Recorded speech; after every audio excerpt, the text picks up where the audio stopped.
Are we done here? No, you don't understand, ma'am. You don't understand. Are we done here? Are we done here? Perjury is do not insult my intelligence. You have to do not insult my intelligence. You have to lay your Please do not insult my intelligence. It's a false statement made on Are we done here? Are we done here? Yes, that is not what I said. I said that. Sir, no, I didn't. You yes, said you did. that. You stated I that. said that circuit. You stated that the criminal. You stated that. I never said that. This hearing centered on a lawsuit filed after a brief personal encounter, with the plaintiff seeking significant damages for alleged emotional harm. As the case unfolded, the judge focused on whether the legal requirements for such a claim had actually been met. The discussion highlighted the difference between a disappointing experience and a claim supported by evidence. By the end, the courtroom's attention remained on the facts rather than the emotions surrounding the dispute. Quashante Short, QASHONTAE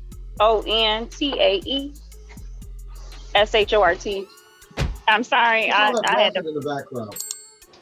I'm actually at the airport, so I had to go outside. It looks like they just departed the flight. They just arrived the flight. So I'm outside. It's a lot of people. It's a lot of people around. So I'm trying to go where there's no traffic. But thank you. That's okay. That's okay. You made it out? No, I'm trying to finish this before I get finished. It's actually louder. Okay, here. I'm not sure. I read your complaint again, and you have not. I'm looking here. What is it? Intentional infliction of emotional distress? Yes. Is that the claim here? Yes, okay. It is. That's not something that's really justiciable in district court. I'm sorry. I can't hear you. I said that's not something that's justiciable in district court. That has to be brought in circuit court. So you said it's not permissible in district court. It has to be taken to circuit court? That's an equitable action, yes. Mm-hmm. Okay, was that not... I thought only criminal offenses, I guess it would be considered, I don't know if it's criminal or however you want to consider it, but I thought only criminal offenses were brought before the circuit court. I can't, so will I have to, what's in your head. I cannot get into what's in your head, ma'am. I'm sorry, I got to go back in because I can't hear you.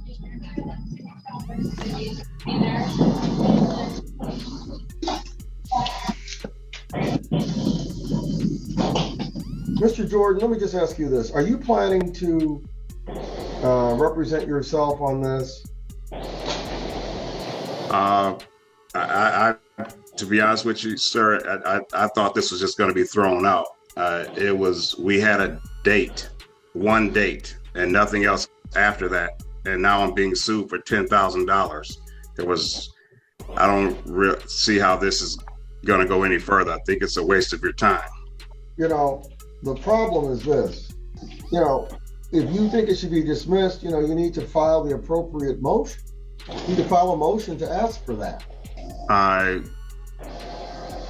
will do that. I really didn't know what to expect. This is all new to me. I've never been sued before, or I've never, gotten in any trouble. This was just, I don't know.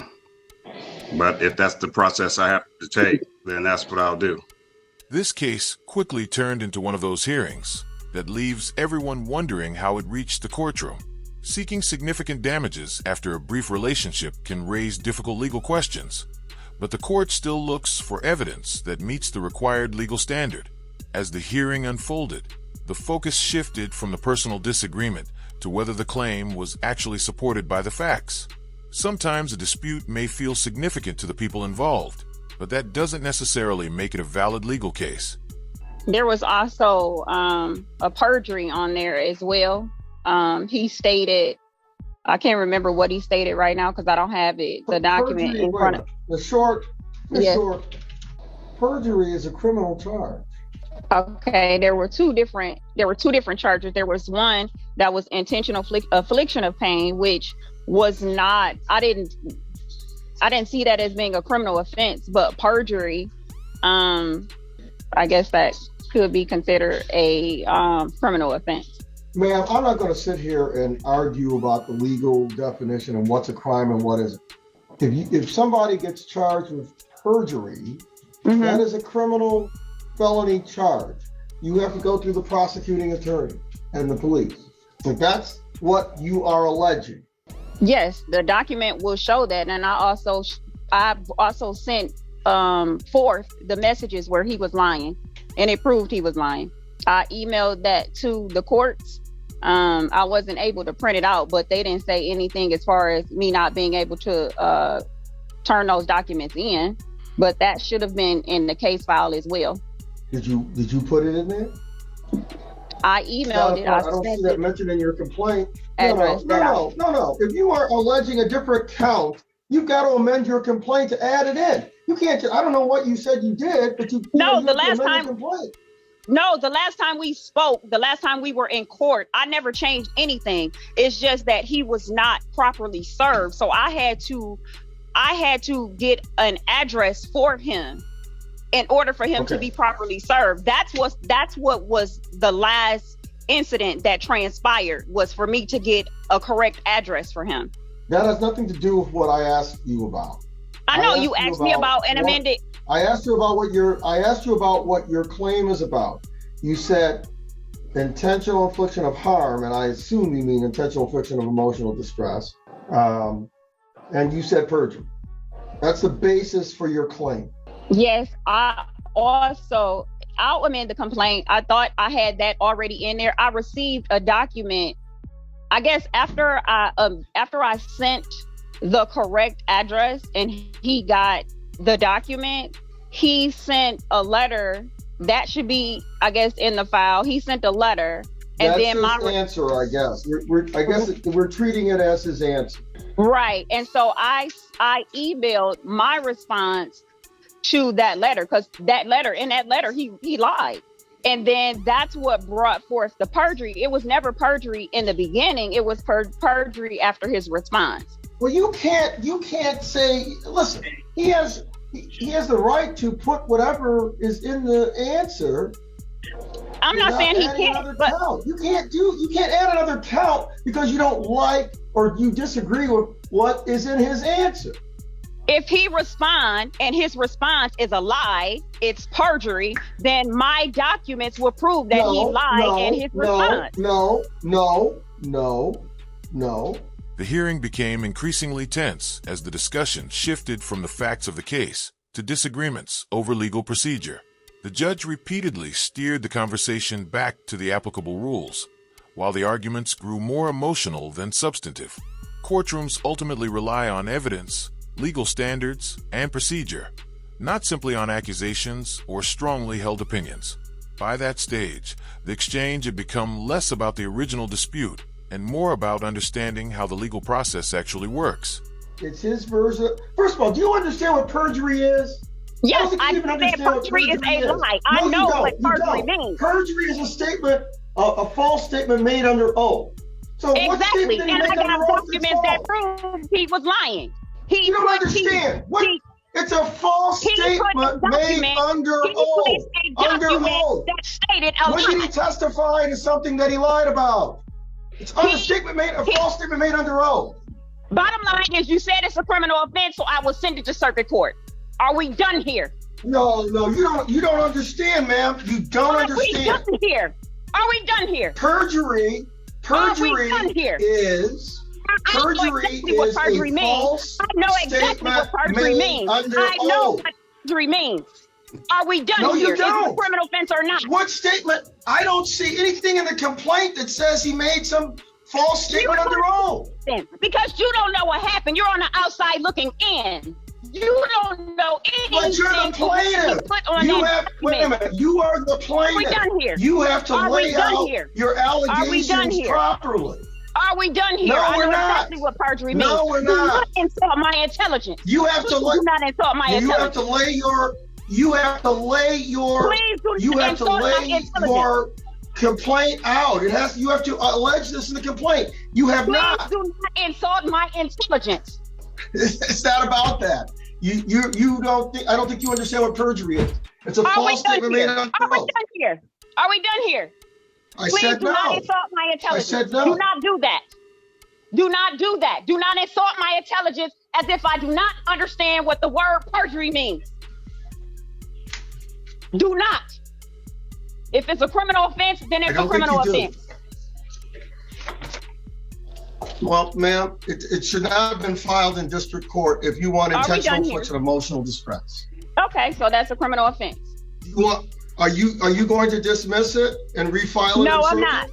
No, I'm not going to dismiss it. I will file another case in circuit. But as far as I'm concerned, you can't no, have two cases on the ma'am. You can't have two cases going on the same issue. Well, I'm not. I'm not dismissing the case.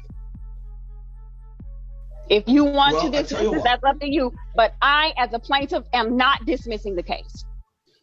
He has to make a proper motion. Well, that's on him. But I can also transfer the venue to circuit. Yes, that's what I thought, because there were other cases that should have been transferred somewhere else. So that's okay. Okay, I'm going to do that. Ma'am, what about his costs associated with appearing because you filed it in the wrong court? I need to see because I was not aware, since you said perjury was not on there, I was not aware that a criminal offense for intentional infliction of emotional distress was considered a criminal offense there, that it had to be. I didn't say that. That is not what I said. Yes, that is not what I said. That is what you said. I said that. No, I didn't. You yes, said you that. Did. You stated I that. said that circuit. You stated that the criminal. You stated that emotional infliction of emotional distress is a criminal offense. As the hearing continued, it became clear that what began as a personal disagreement had turned into a lengthy legal dispute. From the outside, the situation seemed unusual, especially considering the limited interaction between the two people involved. The court's role, however, was to separate personal frustration from claims that could be supported under the law. By the end, the case served as a reminder that not every disappointing experience becomes a successful legal claim. And you stated that perjury is a criminal offense, but you also stated that perjury is not on the document that I placed forth before you. So criminal offense would not. It's not in the complaint. On there. It's not in the complaint. I need you to show me. I need you to show me the document which states that intentional infliction of emotional distress is indeed and in fact a criminal offense, because that's the original offense that was placed on there. I never said that. I never said that. Yes, you did. I never said that. Yes, you did. No, I did not. Ma'am, yes, you did. Listen. I'm not going to sit here and go back and forth with you. I will repeat to you what I said. I'm not either. I said that intentional. You need to be quiet while I'm talking. You need to be quiet. Mute. Can you mute her, please? Because perjury is a criminal offense. It has to go to circuit court. That will not make her hear you. Intentional infliction of emotional distress. What I said was intentional infliction of emotional distress is something that circuit court has jurisdiction over. I never characterized that as a criminal matter. It is definitely a civil claim, but it is something that can't be done in district court. Now, that's what I said to you. You are of the mistaken belief that circuit court does not hear civil matters, because you said, well, I thought circuit court only did criminal. You are the one who are mistaken about the jurisdiction of circuit court, because that's what you stated on the record. Unmuted. She's been talking the entire time. Well, I said I was muted. Judge, excuse me, you don't understand how this works. Let me explain something to you about Zoom right quick. Okay. When I muted her and now I'm asking her to unmute, if she doesn't do something on her end, she's still muted. So right now she's still muted. But I have asked her to unmute. She's not looking at the device that she's holding. Is there a website where I can get the forms I need for this to be dismissed? Listen, sir. Let me just explain this to you. Okay? You know, there are forms on the State Court Administrative Office website, okay? But, you know, if you don't know what you're doing, if you don't know what you're filling out, you know, you're just flopping around like a fish on a dock out of the water. And the same goes for Ms. Short, because she apparently doesn't understand the jurisdiction of what types of cases can be done in district court and what types of cases can be done in circuit. That's why we're having this issue right now. So, you know, look, how could I put it?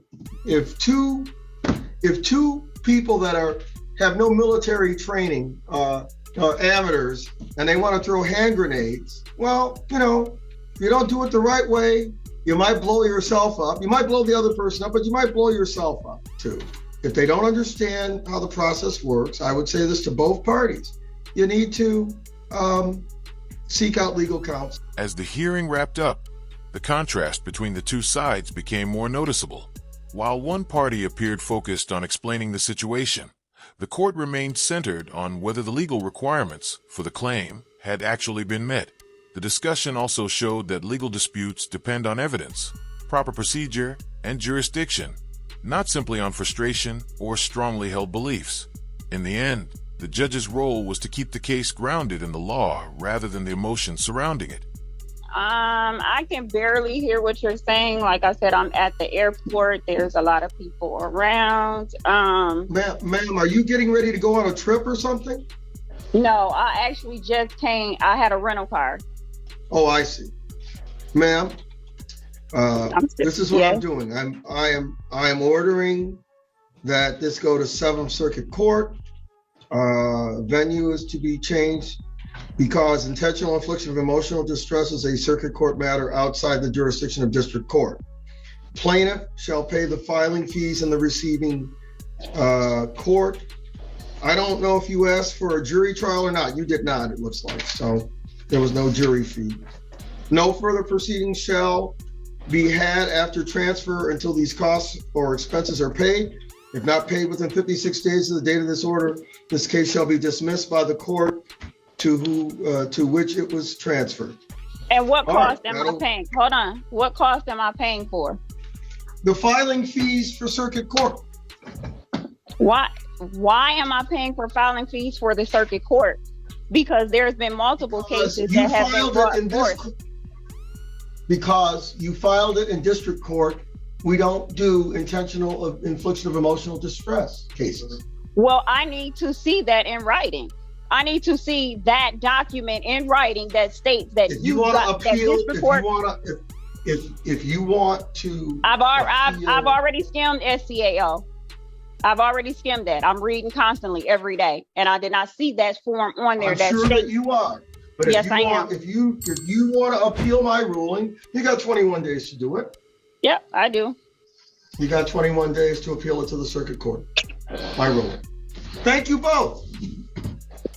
The hearing was certainly an unusual one, with the discussion becoming increasingly emotional as it went on. Despite the back and forth, the judge remained focused on applying the relevant legal standards and keeping the proceedings on track. Cases like this highlight the difference between a personal disagreement and a claim that can be supported in court.